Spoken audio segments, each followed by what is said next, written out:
പഞ്ചാബിലെയും രാജസ്ഥാനിലെ ആളുകൾ സൈസ് കൂടുതലാ, കേരളത്തിലെ ആളുകൾ വേറെ സൈസാ. എല്ലാവർക്കും കൂടെ ഒരേ സൈസ് ഉടുപ്പ് തയ്പ്പിച്ചിട്ടോണെന്ന് പറഞ്ഞാൽ ആ ഉടുപ്പ് ഇടാൻ എല്ലാവർക്കും പറ്റത്തില്ല. ഇന്ത്യ ഗവൺമെന്റ് ഷർട്ട് തയ്പ്പിക്കുക, അത് ചെയ്തോണമെന്ന് പറയുക. അതാണ് യഥാർത്ഥ പ്രശ്നം, അതാണ് പൊളിറ്റിക്കൽ പ്രശ്നം. സ്കൂൾ പണിയുന്ന മാത്രമൊന്നും അല്ല, PMCയുടെ പണമല്ല ഇവിടെ പ്രശ്നം. നിങ്ങൾ ഇത് ഒപ്പിട്ടാൽ മാത്രമേ SSKയുടെ 10,000-ഓളം അധ്യാപകർ വർക്ക് ചെയ്യുന്നുണ്ട്. ഞങ്ങൾക്ക് പൊളിറ്റിക്കൽ സ്റ്റാൻഡുണ്ട്. കേരളത്തിന്റെ മുഖ്യമന്ത്രിയും മന്ത്രിമാരും MLA-മാരും പോയി സുപ്രീം കോടതി കേസ് കൊടുക്കുക മാത്രമല്ല, ഡൽഹി പോയി സമരം കിടന്ന വേറെ ആരുണ്ട്? അടിസ്ഥാന പ്രശ്നം എന്താ? PM ശ്രീ അല്ല, ഏതൊരു ശ്രീ ആയാലും സംസ്ഥാന ഗവൺമെന്റിന് എലിജിബിൾ ആയിട്ടുള്ള റവന്യൂ കിട്ടേണ്ട കാര്യമുണ്ട്. ഇന്നലെ നിങ്ങൾ തന്നെ ഒരു പത്രവാർത്ത കൊടുത്തു, ഏതോ പത്രത്തിൽ ഞാൻ വായിച്ചാണ്. ബീഹാറിന്റെ ആകെ റവന്യൂ വരുമാനത്തിൽ 75% സെൻട്രലിൽ നിന്ന് കിട്ടുന്ന വിവിധ തരത്തിലുള്ള tax, grant and other kind of പണത്തിൻ്റെതായ മറ്റ് ചില സ്കീമുകളും ചേർത്ത് കിട്ടുകയാണ്. 75%.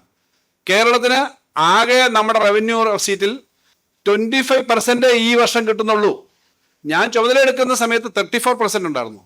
എല്ലാ വർഷവും എന്താ കേരളത്തിന്റെ പണം കുറയ്ക്കുന്നത്? PMCയോ അല്ലെങ്കിൽ മറ്റേ ഗോകുൽ വിദ്യാഭ്യാസമോ അല്ലെങ്കിൽ മൃഗസംരക്ഷണത്തിന് മതി കൊടുക്കുന്നോ ആശുപത്രിക്ക് കൊടുക്കുന്നോ ഒക്കെ ഉണ്ടല്ലോ. അവരാരാ നമ്മളെ അങ്ങനെ നിയന്ത്രിക്കാൻ? നമ്മളങ്ങനെ ചോദിക്കുന്നില്ലല്ലോ. അങ്ങനെ നിയന്ത്രിക്കാവോ? കേരളത്തിന് കിട്ടേണ്ട പണത്തിനകത്ത് ഇങ്ങനെ ചെയ്താലേ തരുമെന്ന് പറഞ്ഞ കണ്ടീഷൻ ഉണ്ടാക്കുന്നല്ലേ തെറ്റ്? കേരളത്തിൽ നല്ലപോലെ സ്കൂൾ ഉണ്ടായിട്ടുണ്ട്. കേരളത്തിലെ സ്കൂളുകളെല്ലാം മെച്ചപ്പെട്ടു, ആശുപത്രി മെച്ചപ്പെട്ടു. അതുകൊണ്ട് പലതും നമുക്ക് ഉപയോഗിക്കാൻ പറ്റത്തില്ല. അവർ പറയുന്ന യാഡ് സ്റ്റിക്ക് അനുസരിച്ചല്ല നമ്മുടെ യാഡ് സ്റ്റിക്ക്. പക്ഷെ അതിനകത്ത് ഏറ്റവും അടിസ്ഥാന പ്രശ്നം കേരളത്തിലെ മാധ്യമങ്ങൾ ഉൾപ്പെടെ ചർച്ച ചെയ്യേണ്ടത് കേരളത്തിന് കിട്ടേണ്ട പണമാണ്. ഇന്നലത്തെ പത്രവാർത്ത കണ്ടത് 53% റവന്യൂ UPക്ക് കിട്ടുന്നത് out of the 100, 53% is coming from the union. Union വെറുതെ എങ്ങനെയാ? ഈ തരത്തിലുള്ള റിസോഴ്സാണ്. സ്റ്റേറ്റുകളെ ഞാൻ കുറച്ച് പറയല്ലേ, നമ്മുടെ പല സ്റ്റേറ്റുകൾക്കും വ്യത്യാസമുണ്ട്. ഇപ്പം ഒറീസ, കേരളം, ആസാം, ജാർഖണ്ഡൊക്കെ ഏകദേശം ഒരേപോലെ നമ്മുടെ സെൻട്രൽ പൂളിൽ നിന്ന് നമ്മുടെ ടാക്സിൻ്റെ ഷെയർ കിട്ടിയിരുന്നതാണ് 3.5% അടുത്ത. അവർക്കൊക്കെ ഇപ്പോഴും അതുണ്ട്. ഒറീസ നല്ലതുപോലെ ഡെവലപ്മെൻ്റ് ആവുന്ന സ്റ്റേറ്റ്, നല്ല ഫിനാൻഷ്യലി ബെറ്ററാണ്. 30,000 കോടി രൂപ അവർക്ക് കൽക്കരിയിൽ നിന്നും അയണോറിൽ നിന്നും ഏറ്റവും കുറഞ്ഞ ഒരു വർഷം അവർക്ക് റോയൽറ്റി കിട്ടും. നല്ലതാണ്. ആ സ്റ്റേറ്റിന് അത്ര ഉള്ളതുകൊണ്ട് നമുക്കങ്ങനെ ഏതെങ്കിലും റോയൽറ്റി കിട്ടാനുണ്ടോ? അങ്ങനെയൊക്കെയുള്ള സ്റ്റേറ്റ് അത്തരം കാര്യങ്ങളൊക്കെ ഫിനാൻസ് കമ്മീഷൻ പരിശോധിക്കുന്നില്ല. അവർക്ക് ഇഷ്ടംപോലെ ഇത്ര 30,000 കോടി എന്ന് പറഞ്ഞാൽ ഒരു സ്റ്റേറ്റിൽ കൽക്കരിയും അയണോറും അവിടുന്ന് പോകുന്നതിൻ്റെ ഭാഗമായിട്ട് റോയൽറ്റി കിട്ടും. ഇതുപോലെ പല സ്റ്റേറ്റിനും ഉണ്ട്. നമുക്ക് അങ്ങനത്തെ നാച്ചുറൽ റിസോഴ്സസ് ഇല്ല. നമ്മൾ അങ്ങനെയൊന്നും റിസോഴ്സസ് ഇല്ലാത്തൊരു സ്ഥലത്ത് ഇത്രയും ഇന്ത്യയിലെ ഏറ്റവും നന്നായി ലോകത്തെ തന്നെ, അത് ചുമ്മാതെ വെറുതെ നമ്മൾ നന്നായി എന്ന് പറയുന്നതല്ലോ. ലോകാരോഗ്യ സംഘടനയുടെ കണക്കനുസരിച്ച് ഹെൽത്തിന്റെ കാര്യത്തിൽ, നമ്മുടെ എഡ്യൂക്കേഷന്റെ കാര്യത്തിൽ, ബാക്കി കാര്യങ്ങളിലൊക്കെ നമുക്ക് മെച്ചമുണ്ട്. PSCയിൽ ഇപ്പോഴും അപ്പോയിന്റ്മെന്റ് നടത്തുക. ഇന്ത്യയിൽ എവിടെയും PSC അപ്പോയിന്റ്മെന്റ് നടത്തുന്നില്ല. ആകെ നടത്തുന്ന അപ്പോയിന്റ്മെന്റിന്റെ 60% ഇന്ത്യയിൽ നടത്തുന്ന നമ്മളത് നിർത്താൻ തീരുമാനിച്ചിട്ടില്ല. അങ്ങനെ സ്ട്രഗിൾ ചെയ്യുമ്പോൾ നമുക്ക് കിട്ടുന്നതിനകത്ത് 75% നമ്മൾ തന്നെത്താനെ കണ്ടെത്തണം. ഇന്ത്യയിലെ മറ്റ് സംസ്ഥാനങ്ങൾക്ക് ബാധകമല്ല. ആവശ്യമില്ലാത്ത കണ്ടീഷൻ വെക്കുക. ആ കണ്ടീഷൻ വെക്കുന്നതാണ് പ്രശ്നം. PMC ഏതാണെന്നോ അല്ലെങ്കിൽ മറ്റേത് സ്കീം ഏതാണെന്നോ അല്ല. സ്കീമുകൾ പലതും ഉണ്ടാവും, പക്ഷേ ഫ്ലെക്സിബിലിറ്റി വേണം. ഇന്ത്യയിൽ പലതരം സൈസുള്ള ആളുകളുണ്ട്. നോർത്ത് ഈസ്റ്റിലെ ആളുകളുടെ സൈസ് കുറവാണ്. പഞ്ചാബിലെയും രാജസ്ഥാനിലെ ആളുകൾ സൈസ് കൂടുതലാണ്. കേരളത്തിലെ ആളുകൾ വേറെ സൈസാണ്. എല്ലാവർക്കും കൂടെ ഒരേ സൈസ് ഉടുപ്പ് തയ്പ്പിച്ചിട്ടോണെന്ന് പറഞ്ഞാൽ ആ ഉടുപ്പ് ഇടാൻ എല്ലാവർക്കും പറ്റത്തില്ല. ഉടുപ്പേ നമ്മളെക്കാളും സൈസ് കുറഞ്ഞ ആളുകളുടെ ഉടുപ്പ് കേരളത്തിലെല്ലാം ഇടണമെന്ന് പറഞ്ഞാൽ പറ്റുമോ? പഞ്ചാബിലും ഹരിയാനയിലോ വലിയ സൈസ് ആളുകളുടെ ഉടുപ്പ് നമുക്ക് ഇടാൻ പറ്റുമോ? നിങ്ങൾക്ക് ഇടാൻ പറ്റുമോ? എനിക്ക് ഇടാൻ പറ്റുമോ? അപ്പോൾ ഉടുപ്പ് തയ്പ്പിക്കുന്നതിന്, ഷർട്ട് തയ്പ്പിക്കുന്നതിന് അളവുണ്ട്. അതത് സ്ഥലത്ത് കേരളത്തിലെ സൈസ് എന്താ, അത് വേണ്ടത് 40 ആണോ 42 ആണോ 41 ആണോ? നമുക്കെല്ലാം ഒറ്റ ഷർട്ട് തരാൻ പറ്റുമോ നിങ്ങൾക്ക്? അപ്പോൾ ഇന്ത്യ ഗവൺമെന്റ് ഷർട്ട് തയ്പ്പിക്കുക, അത് ചെയ്തോണമെന്ന് പറയുക. അതാണ് യഥാർത്ഥ പ്രശ്നം, അതാണ് പൊളിറ്റിക്കൽ പ്രശ്നം. ഇതിനകത്ത് രാഷ്ട്രീയ പാർട്ടികളുടെ ഒന്നും പ്രശ്നമല്ല. ഇത്രയും ശ്വാസം മുട്ടിക്കാൻ പാടില്ല എന്നുള്ളതാണ് യഥാർത്ഥ ഫോക്കസ് ചെയ്യേണ്ട കാര്യം. ഇവിടുത്തെ പ്രശ്നം നമ്മൾ ചർച്ച ചെയ്യുമ്പം എൻ്റെയും നിങ്ങളുടെയും കുട്ടികൾ പഠിക്കാൻ, എൻ്റെയും നിങ്ങളുടെയും വീട്ടിൽ നിന്ന് പോകുന്നവർക്ക് ആശുപത്രി ചികിത്സ കിട്ടാൻ, അവർക്ക് റോഡ് പണിയാൻ ഒക്കെ ഫ്ലെക്സിബിലിറ്റി വേണം. ഇത് ഞാൻ മാത്രം പറയുന്നതല്ല. ഇന്ത്യയിലെ ഫിനാൻസ് മിനിസ്റ്റേഴ്സ് എല്ലാം കൂടി ഇരിക്കുന്ന ആ കൗൺസിൽ ഇത് പറയുന്നതാണ്. നാഷണൽ ഡെവലപ്മെന്റ് കൗൺസിൽ പറയുന്നതാണ്. GST കൗൺസിൽ ഈ പ്രശ്നം പറയുന്നതാണ്. ഞാൻ ഇങ്ങനൊരു കാര്യം പറഞ്ഞുകൊണ്ടാണ്. GST കൗൺസിലിൽ സ്റ്റേറ്റുകൾ ഇപ്പോൾ തന്നെ 8 സ്റ്റേറ്റുകൾ ഞങ്ങൾ പ്രത്യേകം കൂടി. രാഷ്ട്രീയത്തിൻ്റെ അടിസ്ഥാനത്തിൽ BJP ഭരിക്കുന്ന സ്റ്റേറ്റുകളല്ലായിരുന്നത്. പക്ഷേ ആ സ്റ്റേറ്റുകളെല്ലാം കോൺഗ്രസ് ഭരിക്കുന്ന 3 സ്റ്റേറ്റുണ്ട്. ഞങ്ങളുണ്ട്, തൃണമൂലുണ്ട്. തൃണമൂലും ഞങ്ങളും തമ്മിൽ യോജിപ്പില്ലെന്ന് അറിയാം. കോൺഗ്രസും ഞങ്ങളും തമ്മിൽ യോജിപ്പില്ല. പക്ഷേ പൊതുവായ സ്റ്റേറ്റിൻ്റെ ഇൻട്രസ്റ്റിലാണ്. BJP സ്റ്റേറ്റുകൾക്കും പ്രശ്നമുണ്ട്. അവർക്ക് ഈ GSTയുടെ ടാക്സ് പറയുന്നതിനകത്ത് അവർക്കും പ്രശ്നമുണ്ട്. അവർക്ക് പബ്ലിക്കായി പറയാൻ പറ്റുന്നില്ല. അപ്പം അങ്ങനെ സ്റ്റേറ്റുകളുടെ പ്രശ്നം വ്യത്യസ്തമാണ്. ആ സ്റ്റേറ്റുകൾക്ക് പണം കിട്ടേണ്ടതിൻ്റെ പേരിൽ കണ്ടീഷൻസ് അടിച്ചേൽപ്പിച്ചു കഴിഞ്ഞാൽ ചിലപ്പോൾ നമ്മൾ നിർബന്ധിതമായി പോകും. പണം കിട്ടാതിരിക്കുന്നു എന്ന് പറയുന്നത് ചെറിയ പ്രശ്നമല്ല. അത് പൊളിറ്റിക്കലായി ചർച്ച ചെയ്യുന്നത് ഞങ്ങളിപ്പം LDF ചർച്ച ചെയ്യേണ്ടതും പൊതുകാര്യങ്ങൾ ചർച്ച ചെയ്യേണ്ടതും മറ്റു രാഷ്ട്രീയ പാർട്ടികളൊക്കെ ചർച്ച ചെയ്തോളും. പക്ഷേ സംസ്ഥാനങ്ങളോട് കാണിക്കുന്ന വിവേചനം, ഇങ്ങനെ വിവേചനം കാണിക്കാൻ പാടില്ല. പ്രീ കണ്ടീഷൻസ് ഉണ്ടാക്കി അതിൻ്റെ അടിസ്ഥാനത്തിൽ മാത്രമല്ല, ഇത് പുതിയൊരു കാര്യമല്ല. ഇന്ത്യയിലെ വിവിധ സംസ്ഥാനങ്ങളിൽ വിവിധ തരത്തിലുള്ള ഡെവലപ്മെന്റ് ആണ്. ഇപ്പൊ നമ്മൾ സെക്കൻഡ് ജനറേഷൻ ഇഷ്യൂസ് എന്നായിരുന്നു നമ്മൾ 20 വർഷം മുമ്പ് പറയുന്നത്. സെക്കൻഡ് ജനറേഷൻ ഇഷ്യൂസിന് അപ്പുറത്തേക്ക് എത്തി. നമ്മുടെ ആവശ്യങ്ങൾ, നമ്മുടെ ആളുകളുടെ ആവശ്യങ്ങൾ, അതനുസരിച്ച് നമുക്കൊരു ഫ്ലെക്സിബിലിറ്റി വേണം. ഇന്ത്യയിലൊരു യൂണിയൻ ഓഫ് സ്റ്റേറ്റ്സ് എന്ന് പറയുമ്പം സ്റ്റേറ്റുകളുടെ ഒക്കെ വ്യത്യസ്തത കൂടി മനസ്സിലാക്കി കാര്യങ്ങൾ തീരുമാനിക്കണം. അല്ലാതെ നമ്മൾ വളരെ അതിൻ്റെ ഒരു ഭാഗത്തെ കാര്യങ്ങൾ മാത്രമല്ല കാണേണ്ടത്. ഞാനത് പറയുന്നത്, സ്റ്റേറ്റിൽ കൈകാര്യം ചെയ്യുന്ന ഫിനാൻസ് എത്ര കോടി രൂപയാണ് നമുക്ക് കിട്ടാനുള്ളത്? ഏകദേശം 10,000 കോടിയോളം കിട്ടാം. എങ്ങനെ ഇത് മാനേജ് ചെയ്യുന്നു എന്നുള്ളത് നിങ്ങൾ വിമർശനം എഴുതുമ്പോൾ നിങ്ങൾ ചിന്തിക്കുന്നുണ്ടോ? എത്രത്തോളം എങ്ങനെയാണ് ഇത് മാനേജ് ചെയ്യുന്നത്? 10,000 കോടിയോളം രൂപ വിവിധ ഇനത്തിൽ കിട്ടാനുണ്ട്. അതെങ്ങനെ? ഇത് ഒരു വകുപ്പിലല്ല, എല്ലാ വകുപ്പിലും കിട്ടാനുണ്ട്. എങ്ങനെ മാനേജ് ചെയ്യും? ഇതുകൂടെ നമ്മൾ ചിന്തിക്കേണ്ടതാണെന്ന് ഞാൻ പറഞ്ഞുള്ളൂ. കാരണം കേരളത്തിന്റെ ഒരു ബ്രോഡർ ആയിട്ടുള്ള കാര്യം വെച്ച് പറഞ്ഞതാണ്. As the finance minister, Keralam നേരിടുന്ന കേരളത്തിന്റെ ഫിനാൻഷ്യൽ രംഗത്ത്, സാമ്പത്തിക രംഗത്ത്, അതിനകത്ത് ഫിസ്ക്കൽ ഫെഡറലിസത്തിൽ, ഇന്ത്യ പോലൊരു രാജ്യത്ത് ഫിസ്ക്കൽ ഫെഡറലിസം എല്ലാ സംസ്ഥാനങ്ങൾക്കും അവരുടെ താല്പര്യങ്ങൾ സംരക്ഷിക്കപ്പെടുന്നുണ്ട്. ഞാനും ഇതിന്റെ പാർട്ടാണെന്ന് തോന്നണം. അമേരിക്ക പോലുള്ള വികസിതമായ രാജ്യങ്ങൾ എന്ന് പറയുന്നത് പോലും ടാക്സ് ഏകശിലാഘടനയല്ല. ടാക്സ് എല്ലാ സ്റ്റേറ്റിനും പ്രത്യേക ടാക്സ് സമ്പ്രദായമാണ്. അമേരിക്കയിൽ ഡെവലപ്പ് ചെയ്താണല്ലോ, നമ്മൾ പറയുന്നത് വലിയ മുതലാളിത്തത്തിന്റെ പ്രതീക്ഷയാണല്ലോ, അല്ലെങ്കിൽ വലിയ ഡെവലപ്മെന്റ് ആണല്ലോ. അവിടെ ഓരോ സ്റ്റേറ്റിനും പ്രത്യേക അവകാശങ്ങളുണ്ട്, ഓരോ സിറ്റി മുനിസിപ്പാലിറ്റിക്ക് പ്രത്യേക റൈറ്റുകളുണ്ട്. ഇവിടെ എല്ലാം ഒറ്റ ഒരു ഫാഷൻ ഉണ്ടാക്കുക. ഇതൊന്നും വ്യക്തിപരമായോ പൊളിറ്റിക്കലായോ ഉള്ള വിരോധമല്ല, തർക്കമല്ല.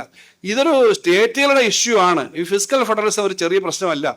അതിനകത്ത് നമ്മൾ നേരിടുന്ന കുറേ പ്രശ്നങ്ങളുണ്ട്. ഇപ്പം ഞങ്ങൾ ഫിനാൻസ് കമ്മീഷൻ വന്നപ്പോൾ ഈ കാര്യങ്ങളെല്ലാം പറഞ്ഞിട്ടുണ്ട്. ഫിനാൻസ് കമ്മീഷൻ ഇത് കുറച്ച് മനസ്സിലാക്കിയിട്ടുണ്ടെന്ന് ഞങ്ങൾ കരുതുന്നത്. കാരണം സ്റ്റേറ്റുകളുടെ കേരളം 3-4 സ്റ്റേറ്റ് ഉണ്ട് ഇതുപോലെ. കേരളത്തിന് ഇങ്ങനെ ഡെവലപ്മെന്റ് ഉണ്ട്. അതുകൊണ്ട് ഞങ്ങൾക്ക് മറ്റ് സ്റ്റേറ്റൂടെ ഇതേപോലെ ആയിട്ട് ഞങ്ങൾക്ക് പണം തരൂ അടുത്തതെന്ന് പറയുന്നത് ശരിയല്ല.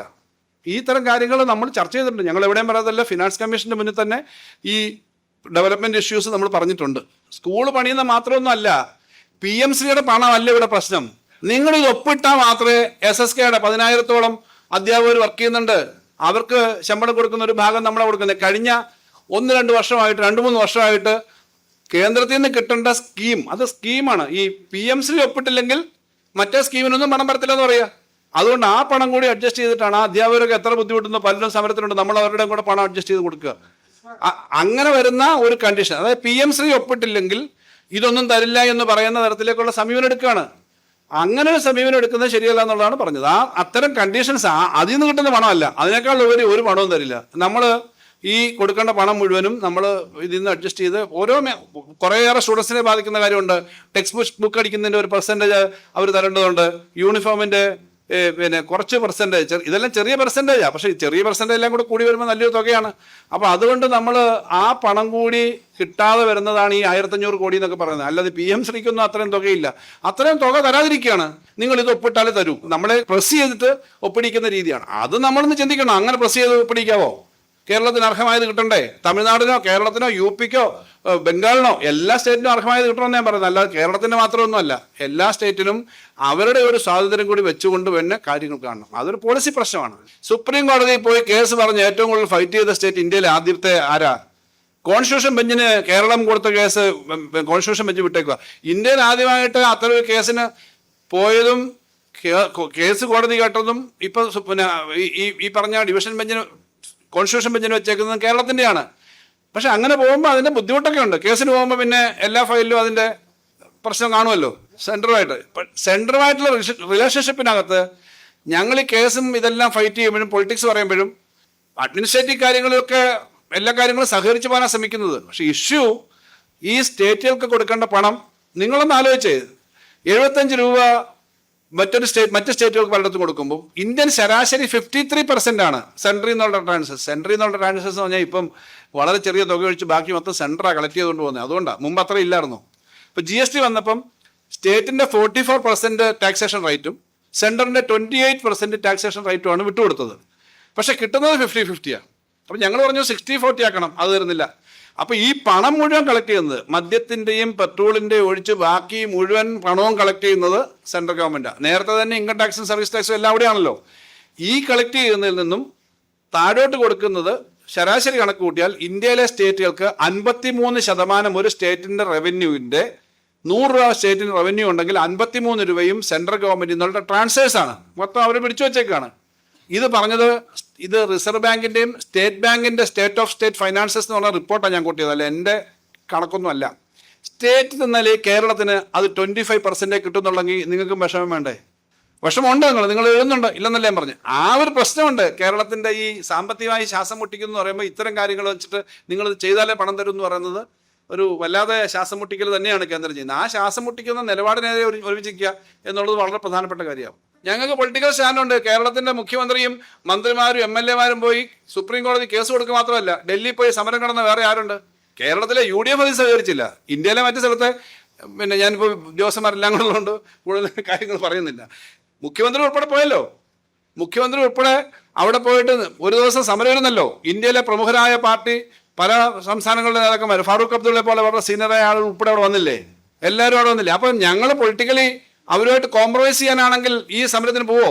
സ്റ്റേറ്റുകളുടെ അവകാശം, സംസ്ഥാനത്തെ ജനങ്ങളുടെ അവകാശം, അത് സംരക്ഷിക്കാൻ LDF ഗവൺമെൻറ് പരമാവധി ശ്രമിച്ചിട്ടുണ്ട്. ഞങ്ങളുടെ ഇവിടുന്ന് മുഖ്യമന്ത്രിയും മന്ത്രിമാരും MLA മാരും പോയി. അവിടെ സഹകരിക്കാത്ത ആളുകളുണ്ട്. പക്ഷേ ഇന്ത്യയിൽ അത് വലിയ ചലനം ഉണ്ടാക്കി. ഞങ്ങളത് ചെയ്തതിന് ശേഷം കേരളത്തിൻ്റെ ഈ സമരത്തിന് ശേഷം പല സ്റ്റേറ്റുകളും അതേ മാർഗം സ്വീകരിച്ചു. തമിഴ്നാട് ഉൾപ്പെടെ, കർണാടക കേസിൽ പോയി. കർണാടക ഉൾപ്പെടെ പിന്നെ സുപ്രീം കോടതിയെ സമീപിച്ചു ചില പണം കിട്ടാൻ. കേരളമാണ് ഏറ്റവും സീരിയസ് ആയ പൊളിറ്റിക്കൽ ക്വസ്റ്റ്യൻ ഈ കോൺസ്റ്റിറ്റ്യൂഷൻ അനുസരിച്ച് സംസ്ഥാനങ്ങൾക്ക് കിട്ടേണ്ട ഫണ്ടിന് പറഞ്ഞു. ഒരു പർട്ടിക്കുലർ സ്ഥാനം മാത്രമല്ല. അങ്ങനെ പറഞ്ഞ് നമ്മൾ പോയതാണ്. പക്ഷേ എല്ലാം കേന്ദ്രമായിട്ട് കേസ് പറഞ്ഞപ്പോഴും മേടിക്കാൻ പ്രായോഗികമാണോ? നമുക്ക് ചൂരൽമല ദുരന്തത്തിനുമാണോ ഇപ്പോഴും കൃത്യമായിട്ട് കിട്ടിയിട്ടില്ല. കഴിഞ്ഞ വർഷം ഈ വർഷം നടന്നത് കൊടുക്കുന്ന സ്റ്റേറ്റുണ്ട്. നമ്മളെല്ലാ സ്റ്റേറ്റിനും കൊടുക്കുന്നതിനെതിരല്ല, എല്ലാ സ്റ്റേറ്റിനും കൊടുക്കണം നമ്മുടെ അഭിപ്രായം. പക്ഷേ ഫയൽ അല്പം താമസിച്ച് കഴിഞ്ഞാൽ നമുക്ക് കിട്ടുന്ന കുറയും. കിട്ടുന്ന പണം കുറഞ്ഞു കഴിഞ്ഞാൽ അന്നേരം ആരും നിങ്ങൾക്ക് പരസ്യത്തിൻ്റെ പണം കിട്ടിയില്ലേ പത്രക്കാർ പറയും കിട്ടുന്നില്ലെന്ന് പറയും. വേറെ ഒരു സമയത്ത് പിന്നെ ആനുകൂല്യം കൊടുക്കാനില്ലെങ്കിൽ അത് കിട്ടുന്നില്ലെന്ന് പറയും. ഈ കിട്ടേണ്ടത് കിട്ടണം എന്നുള്ള കാര്യം കൂടി നമ്മൾ മനസ്സിലാക്കേണ്ട ഒരു പ്രശ്നം ഞാൻ പറയുകയാണ്. അത് ചെറിയൊരു പ്രശ്നമല്ല, അതൊരു വളരെ സീരിയസ് ആയ പ്രശ്നമാണ്. ആരോഗ്യമുള്ള ഒരു രാജ്യത്തിന് കേന്ദ്രവും സംസ്ഥാനവും തമ്മിലുള്ള ബന്ധം വളരെ പ്രധാനമാണ്. ആ പ്രാധാന്യം കണ്ട് പ്രവർത്തിക്കണം. ആ ഒരു ജനറൽ പൊളിറ്റിക്കൽ ക്വസ്റ്റ്യൻ ഞാൻ പറഞ്ഞു.